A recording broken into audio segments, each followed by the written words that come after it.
Okay, let's continue reading Captain Underpants, Bionic Booger Boy, Book 2. We're up to Chapter 16. Back to the present. Mr. Melvin was very happy to see his purple potty return to him, and even happier to see his beloved Combinatron 2000. Now all I need, he said with a sneer, is to find Captain Underpants.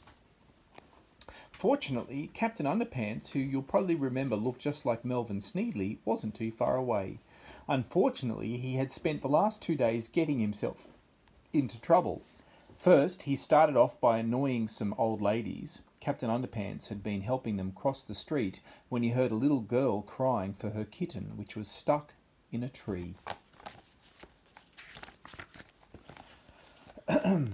Captain Underpants rescued the kitty but forgot about the old ladies. "Hey!" shouted one of the old ladies. "That flying kid just left us up here in this tree. I'm going to get that kid if it's the last thing I do," said the other old lady.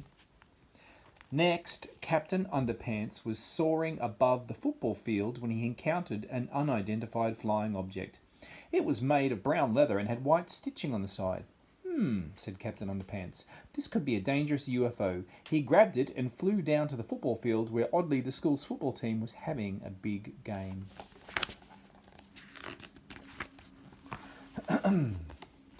"I don't want anybody to panic," Captain Underpants shouted, "but I just captured this UFO. I'm going to take it to the moon where it can be safely destroyed."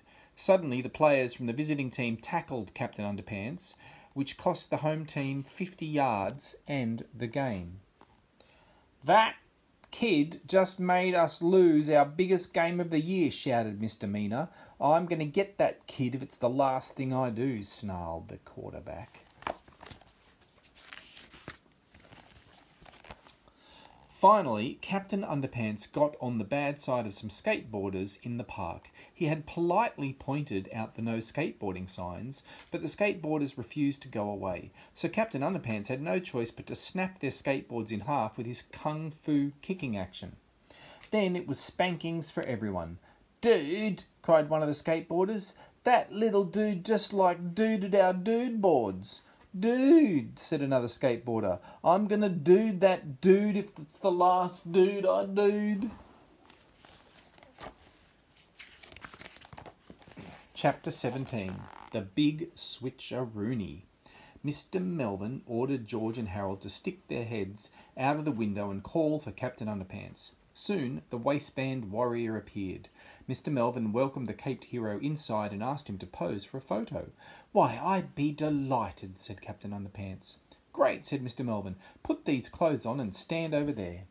At first, Captain Underpants was reluctant to put on clothes, but he finally agreed. Mr. Melvin, who had worked all afternoon reconfiguring the Combinatron 2000, pressed the start button, then ran and stood beside Captain Underpants. Suddenly, 2 glowing lasers began encoding the DNA of the 2 subjects. It was about to combine. Then a burst of brilliant red light shot out of the Combinatron 2000 and formed a ball of energy between Captain Underpants and Mr. Melvin. They both slid together into the red light and formed a giant glob of fleshy goo.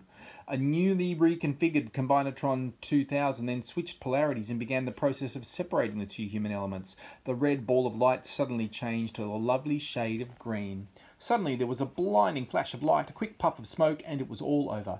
Everybody's brains were back where they belonged.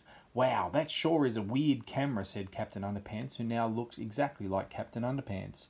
"Can I take these clothes off now? They're bad for my image." "Go right ahead," said Melvin Sneedley, who now looked exactly like Melvin Sneedley. Finally, it looked as if everything was back to normal, but as we all know, looks can be deceiving.